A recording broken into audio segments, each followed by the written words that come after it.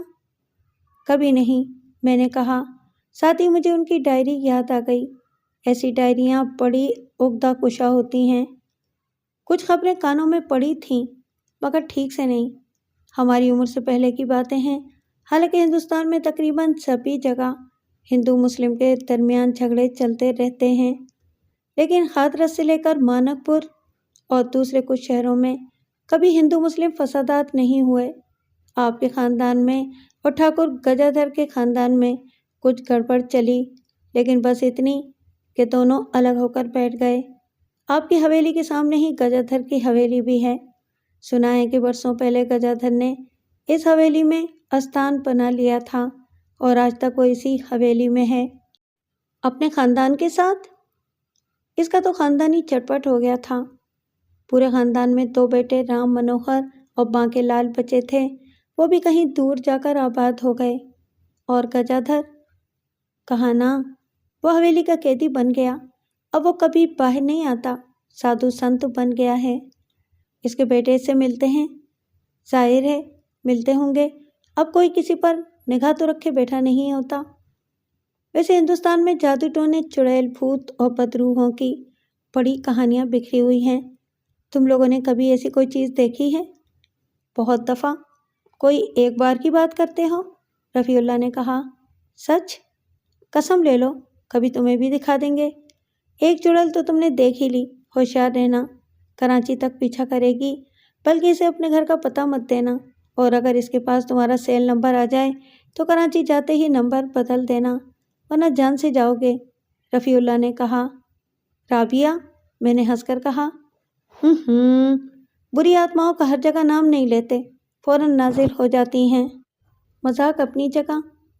رفیع، واقعی یہ بتاؤ کہ بدروحیں ہر جگہ ہوتی ہیں کیا؟ میں نے سنا ہے کہ ان کا قیام زیادہ تر درختوں پر ہوتا ہے۔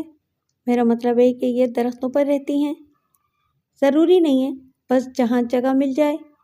اپنے گھر میں بھی پیپل کا ایک درخت ہے، اس پر تو کوئی چڑیل نہیں ہے۔ میں نے بڑی ہوشیاری سے کام کی بات شروع کی۔ اپنے گھر میں؟ رفیع گہری سانس لے کر بولا۔ تم نے دیکھا نہیں، 2 دن تک پورے گھر کو شیطانوں نے اتھل پتھل کر رکھا تھا۔ یہ شیطان اسی تعداد میں اکثر نازل ہوتے رہتے ہیں۔ ان حالات میں بھوت چڑیل ایک لمحے کے لیے بھی ادھر کا رخ نہیں کریں گے۔ میں ٹھنڈی سانس لے کر خاموش ہو گیا۔ گویا اس گھر میں ایسی کوئی چیز پہلے نہیں دیکھی گئی جیسی میں نے دیکھی تھی۔ پھر وہ سب کیا تھا جو میں نے ہوش و حواس کے عالم میں دیکھا تھا؟ اکرام خان گاڑی چلا رہا تھا، پھر ایک چھوٹی سی آبادی آئی تو اس نے آبادی کے بازار میں گاڑی روک دی۔ ہم ابھی آتے ہیں، رفیع اللہ نے کہا۔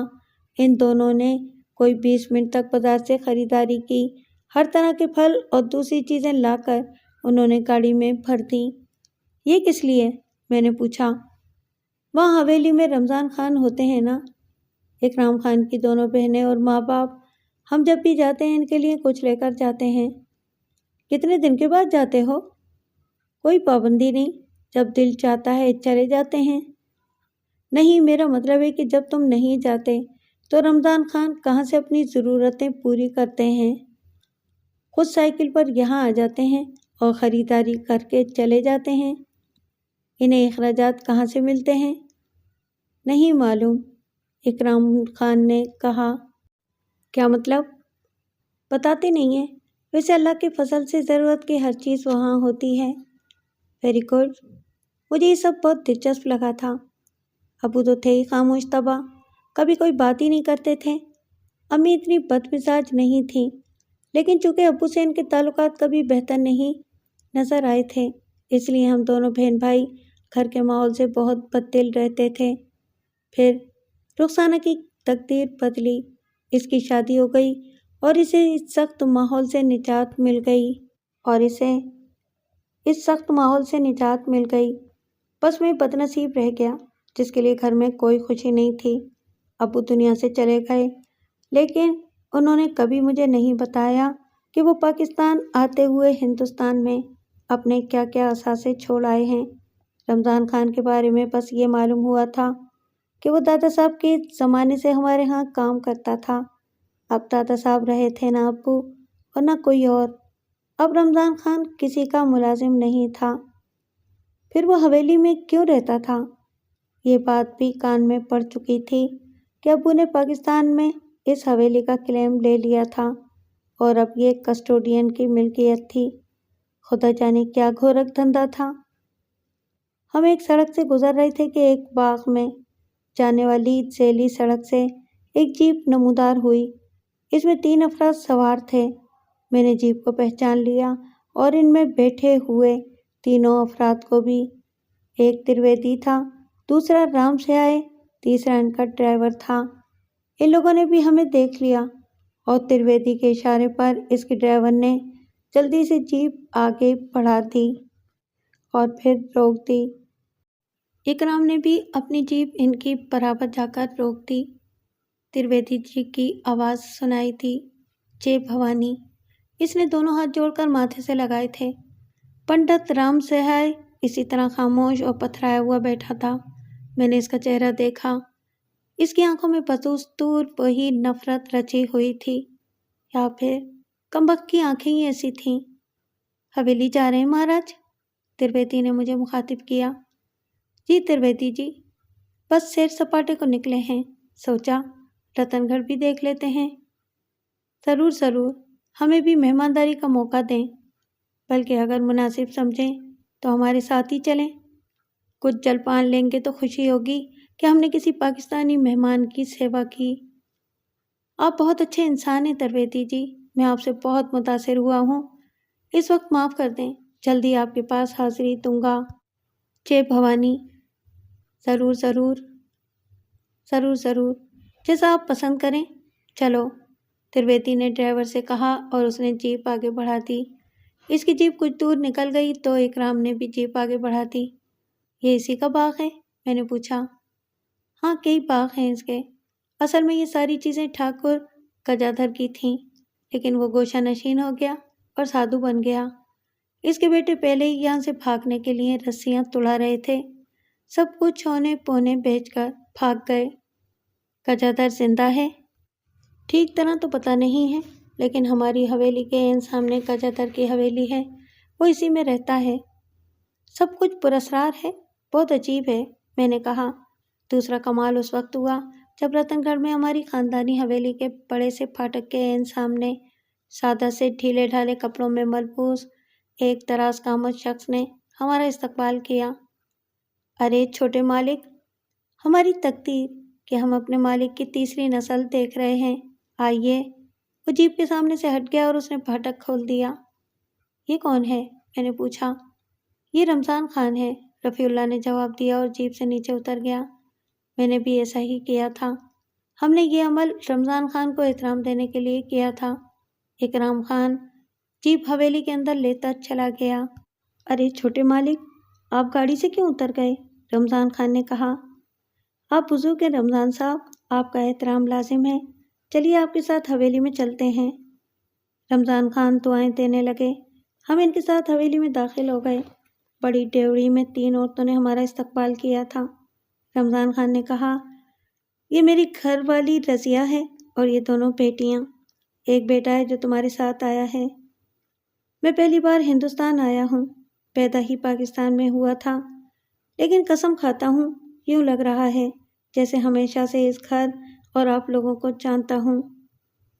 در و دیوار کی بھی ایک زبان ہوتی ہے چھوٹے مالک، ہم پڑھے لکھے نہیں، لیکن اتنا جانتے ہیں کہ ہر چیز بولتی ہے، کبھی اس کا کہا سمجھ میں بھی آ جاتا ہے، بس انسان یقین نہیں کرتا، وہ سوچتا ہے کہ ان میں جان کہاں ہوتی ہے، ان کے پاس زبان کہاں ہوتی ہے۔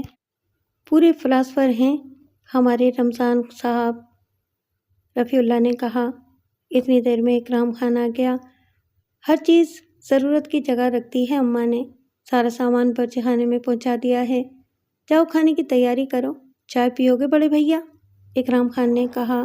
رمضان خان نے چونک کر اسے دیکھا اور تنبیہی لہجے میں بولا، یہ مالک ہیں ہمارے اکرام، مالکوں سے اتنی بے تکلفی سے نہیں بولتے۔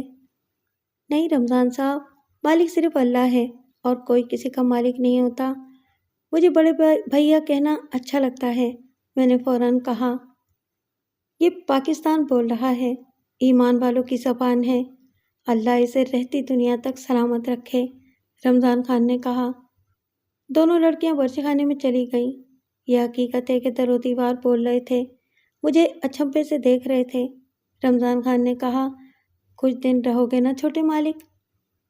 آپ یقین کریں، اس سے پہلے یہ سوچ کر نہیں آئے تھے، لیکن آپ اتنے اچھے ہیں کہ اب یہاں سے جلدی نہیں جائیں گے، میں نے کہا۔ اتنی عزت دے رہے ہیں چھوٹے مالک کہ ہم سے سہاری نہیں جا رہی۔ کون سی دعا دیں آپ کو؟ آپ جب تک دل چاہے رہیں، ہمارے لیے تو اس سے زیادہ خوشی کی اور کوئی بات نہیں ہوگی۔ آئیے آپ کو آرام کی جگہ بتا دیں۔ اوپر کی منزل کے ایک بڑے کمرے میں ہمارے لیے بستر لگوا دیے گئے۔ اکرام خان بھی اپنا بستر وہیں لے آیا تھا۔ بہت سے معاملات میں رمضان خان نے اکرام کو سرزنش کی کہ مالکوں کی برابری نہ کرے، لیکن رفیع اللہ اور میں نے کہہ دیا کہ رمضان خان یہ اعتراض نہ کریں۔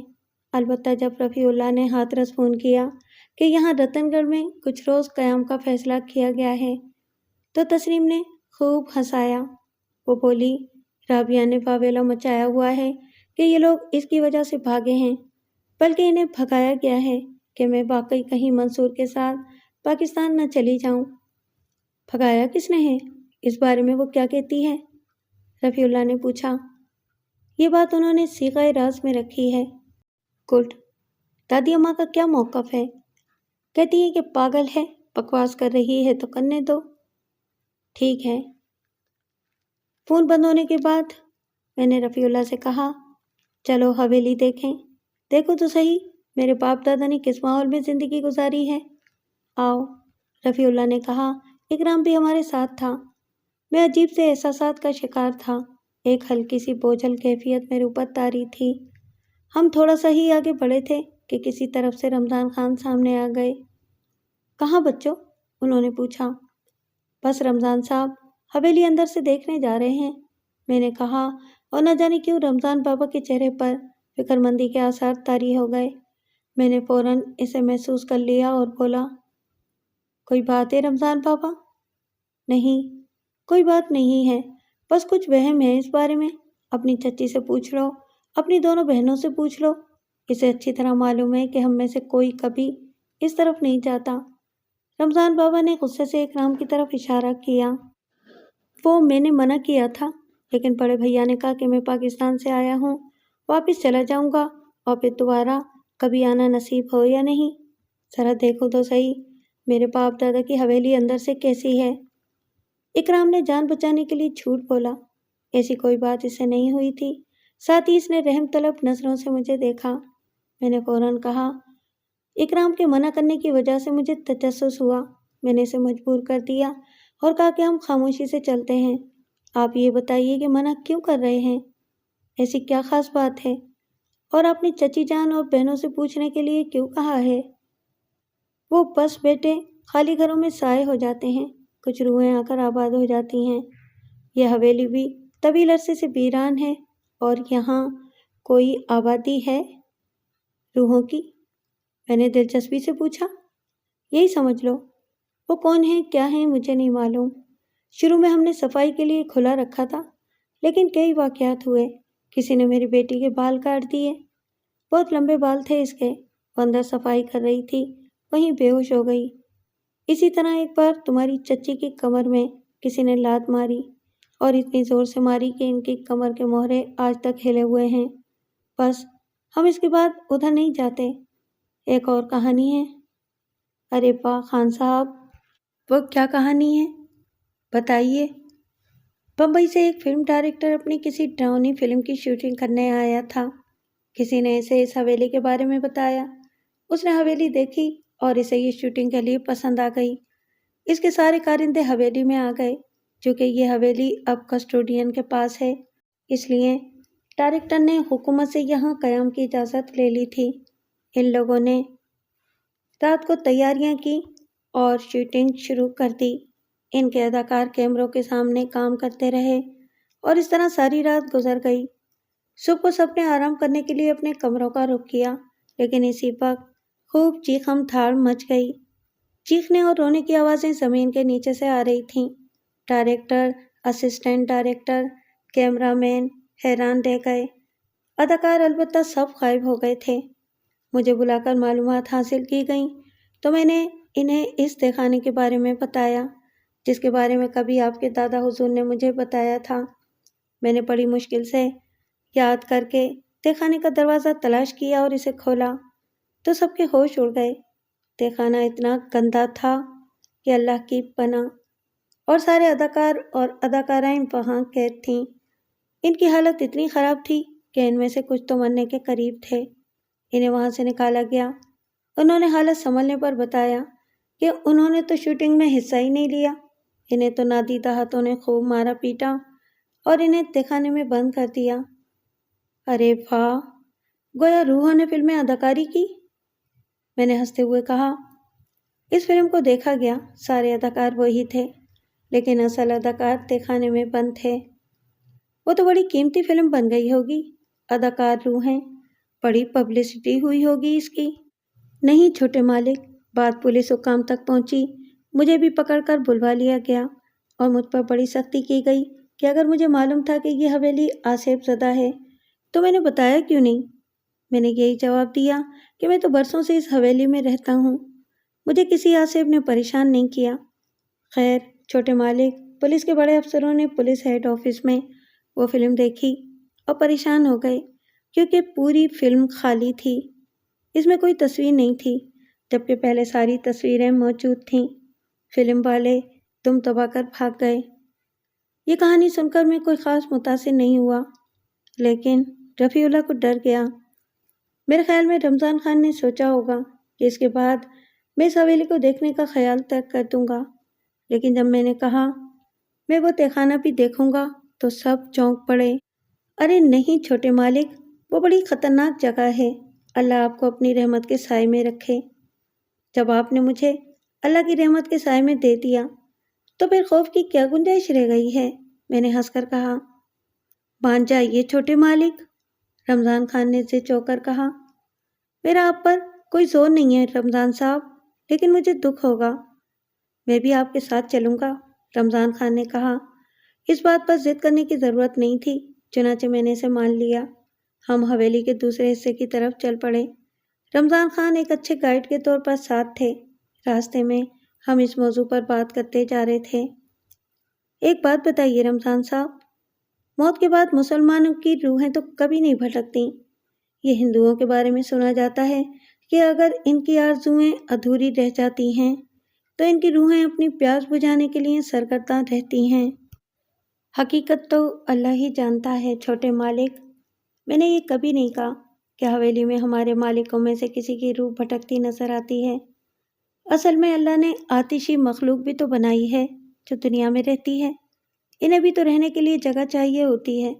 وہ ویرانوں میں رہنا پسند کرتے ہیں اور ایسی جگہوں کی تلاش میں رہتے ہیں جہاں زیادہ انسان نہ ہوں، بس وہ اس دور دراز خالی جگہوں پر آ جاتے ہیں۔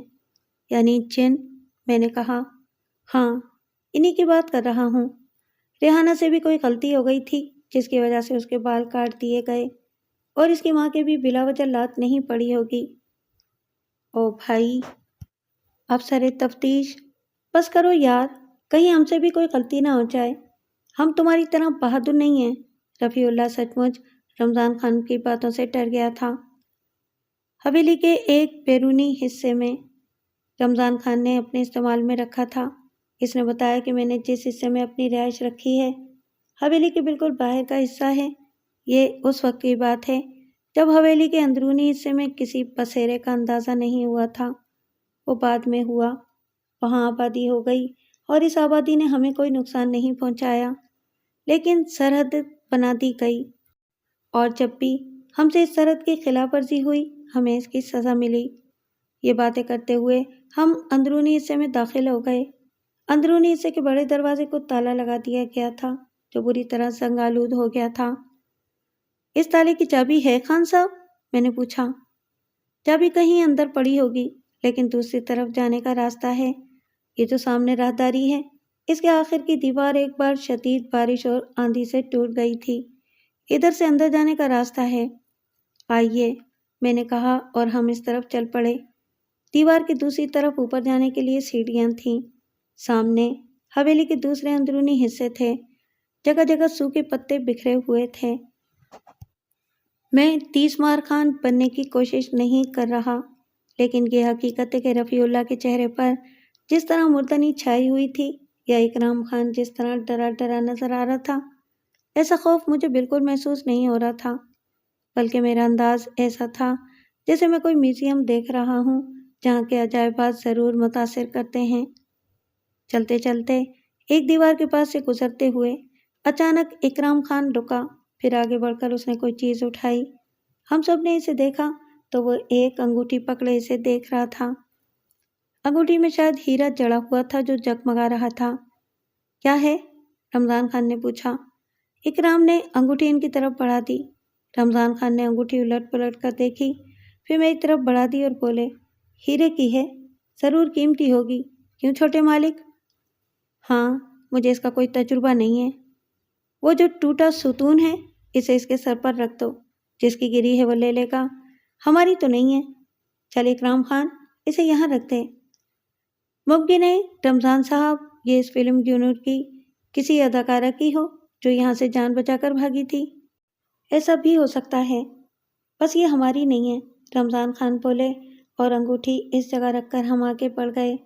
دیر تک ہم حویلی کے نچلے حصے کو دیکھتے رہے۔ رمضان خان نے تہہ خانے کا راستہ تلاش کیا، لیکن وہ نہیں ملا۔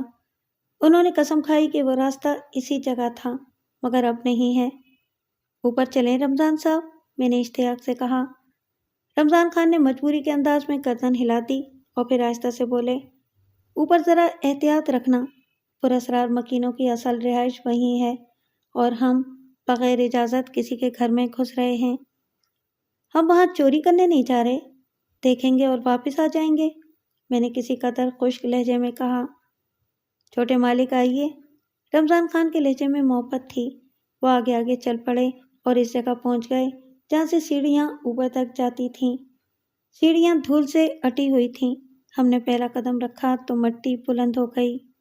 یہاں بھی سوکھے پتوں کے انبار تھے، البتہ چوتھی سیڑھی پر قدم رکھتے ہی میرے پاؤں رک گئے۔ وہ ستون یہاں سے نظر آتا تھا جس پر اکرام نے رمضان خان کے کہنے پر انگوٹھی رکھی تھی، لیکن اس وقت وہ وہاں نہیں تھی۔ ارے رمضان صاحب، وہ… میرے منہ سے حیرت بھری آواز نکلی۔ ہاں چھوٹے مالک، میں دیکھ چکا ہوں، چلو اوپر چلو، رمضان خان نے جلدی سے کہا اور تیزی سے اوپر کی طرف قدم بڑھا دیے۔ مجھے سخت حیرت ہوئی، آخر انگوٹھی کہاں گئی؟ رمضان خان نے میرے ساتھ سیڑھیاں چڑھتے ہوئے کہا۔ مالک کا احسان ہے، ہم نے انگوٹھی واپس رکھ دی تھی، لیکن رمضان صاحب جس کی تھی اس نے اٹھا لی۔ دیکھو سنبھل کر، آگے سیڑھی ٹوٹی ہوئی ہے، رمضان خان جلدی سے بولے۔ میں نے نیچے دیکھ کر ٹوٹی سیڑھی عبور کی اور پھر کہا، اس کا مطلب ہے کہ وہ ہم پر نگاہ رکھے ہوئے ہیں۔ میں نے ان سے معافی مانگ کر اجازت لے لی ہے، لیکن براہ کرم کوئی چیز چھیڑنا مت۔ پھر ہم ایک طویل برآمدے میں داخل ہو گئے۔ یہ قدیم طرز تعمیر کا نمونہ تھا۔ تھوڑے تھوڑے فاصلے پر لکڑی کے منقش ستون ایستادہ تھے۔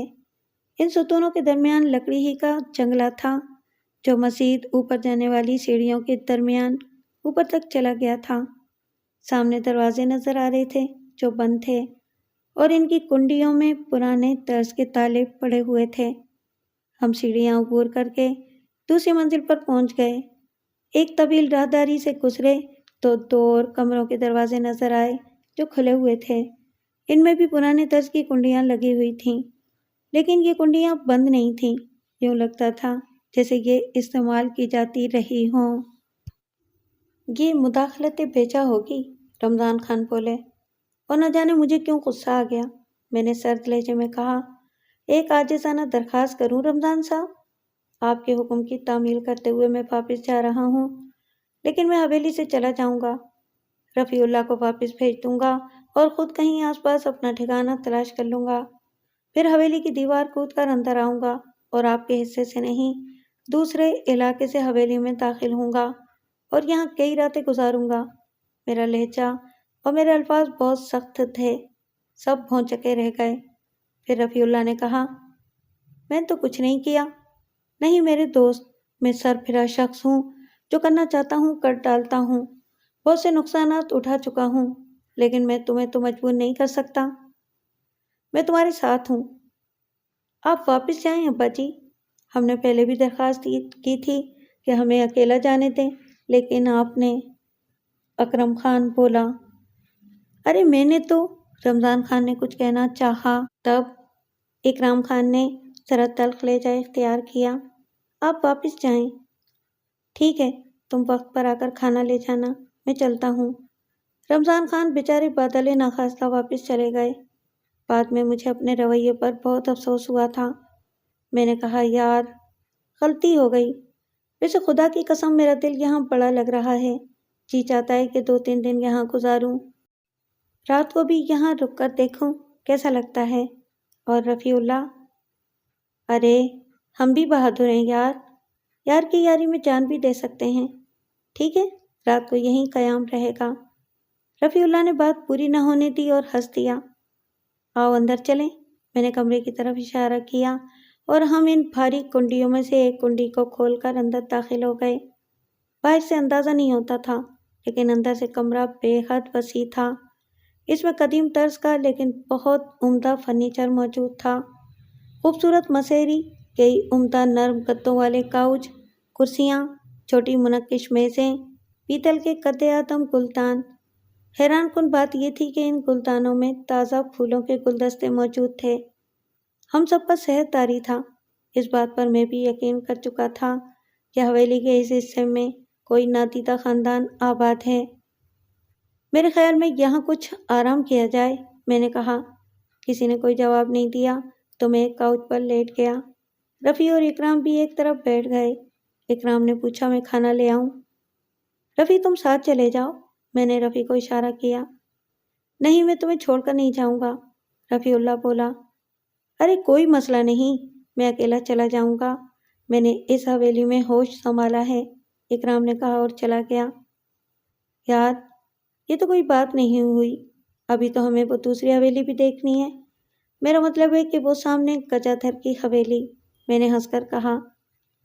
میں گھر فون کر کے بتاتا ہوں کہ تم حد سے بڑھ رہے ہو، اس حویلی کے بارے میں تو کبھی کچھ نہیں سنا، اور یہاں رمضان خان بھی رہتے ہیں، لیکن وہ تو سچ مچ بھوت حویلی ہے، میں تمہیں وہاں نہیں جانے دوں گا۔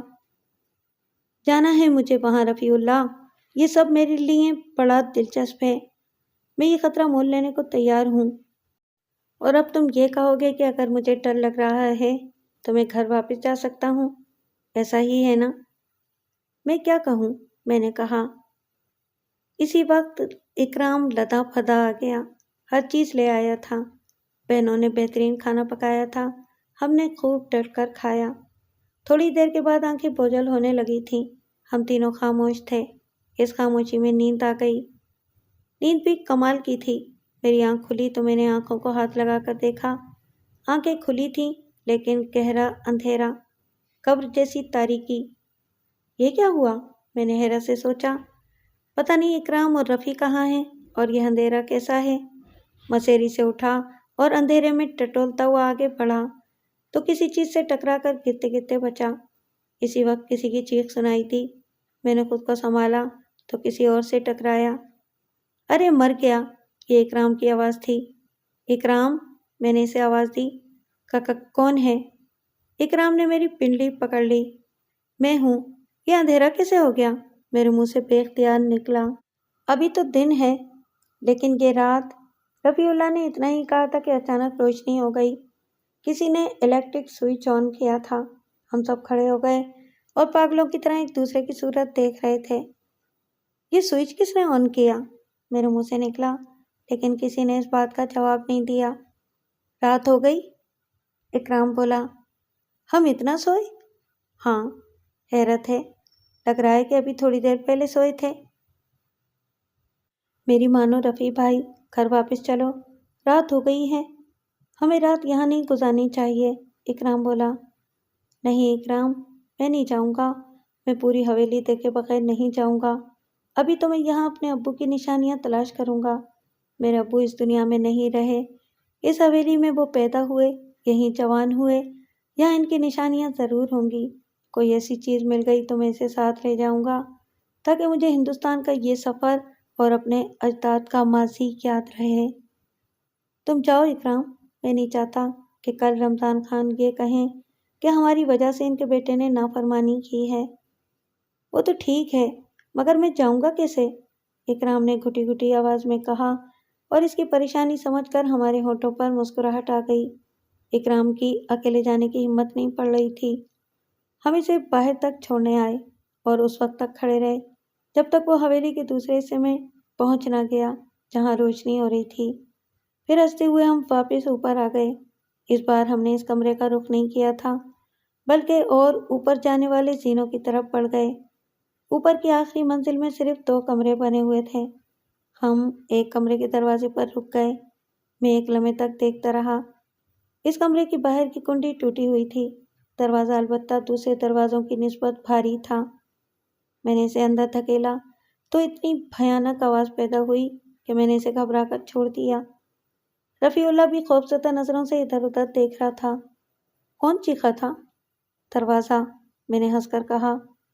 خدا کی پناہ، کتنی بھیانک آواز تھی، بالکل انسانوں جیسی، وہ بولا۔ میں نے دروازے کو دوبارہ دھکا دیا اور دنگ رہ گیا کیونکہ اس بار کوئی آواز نہیں نکلی تھی اور دروازہ آسانی سے کھل گیا تھا۔ اندر دوسری حیرت انتظار کر رہی تھی۔ کمرے میں روشنی پھیلی ہوئی تھی اور یہ روشنی ایک لالٹین کی تھی جو ایک کانس پر چل رہی تھی۔ لائٹ جلاؤ، میں نے کہا۔ لالٹین کی روشنی میں دیوار پر لگے الیکٹرک سوئچ نظر آ رہے تھے۔ رفیع اللہ اس طرف بڑھ گیا۔ اس نے سوئچ کئی بار دبا کر دیکھے لیکن ناکامی ہوئی، تاہم روشنی اتنی تھی کہ کمرے کی ہر شے نظر آ رہی تھی۔ تیز روشنی کی طرف سے مایوس ہو کر ہم نے لالٹین کی روشنی میں کمرے کا جائزہ لینے کا فیصلہ کیا۔ میں نے لالٹین اپنے ہاتھ میں پکڑی ہوئی تھی۔ ابھی میں نے اپنا ہاتھ اونچا ہی کیا تھا کہ وہی بھیانک آواز دوبارہ بلند ہوئی جسے ہم سوکھے دروازے کے پٹ کھلنے کی آواز سمجھے تھے، اور ساتھ ہی لالٹین کی متکوک روشنی میں ایک سایہ ہمارے اوپر سے گزرا۔ اس نے لالٹین پر جھپٹا مارا تھا۔ اگر لالٹین رفیع کے ہاتھ میں ہوتی تو کئی تھی، لیکن میں نے وہ عجیب آواز سننے میں اور سایہ کو محسوس کرنے میں نہ صرف لالٹین نیچے کی بلکہ خود بھی جھک گیا اور سایہ میرے سر سے گزر کر سامنے والی دیوار سے ٹکرایا۔ ایک کافی بڑی خوفناک چمگادڑ تھی۔ رفیع تھر تھر کانپ رہا تھا۔ میں نے لالٹین کا رخ بدلا۔ چمگادڑ زمین پر پڑی پھڑپڑا رہی تھی۔ دیوار سے ٹکرا کر وہ زخمی ہو گئی تھی۔ رفیع، دروازہ تمہارے پیچھے ہے، اسے کھول دو، یہ نکل جائے گی ورنہ پریشان کرتی رہے گی۔